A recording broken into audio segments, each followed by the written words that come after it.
trusworthy customers sa ating online feedback survey. At paano nga po ba tayo makakasali sa survey na iyan?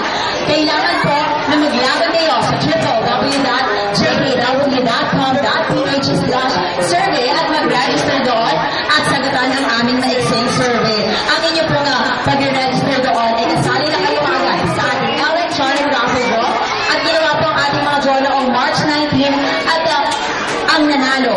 Ang pinakaunang nanalo po ay si Manites Gabon. At ngayon naman, ang pangalawang winner sa ating survey ay si Mr. Harold Malaki. So, together with us is Ms. Ma'am Connie Anciano para i-award ang ating digital camera. Congratulations, sir. Sir, taga-saan po sila? Taga-Pateros, Manila pa si sir. Nanalo rin po ang counter crew ng Jollibee. Ang ating counter na si Mario ay nanalo rin ng Kuya Gagapo kasabayan ni Kuya Maro na ang susunod na manalo sa ating online feedback survey.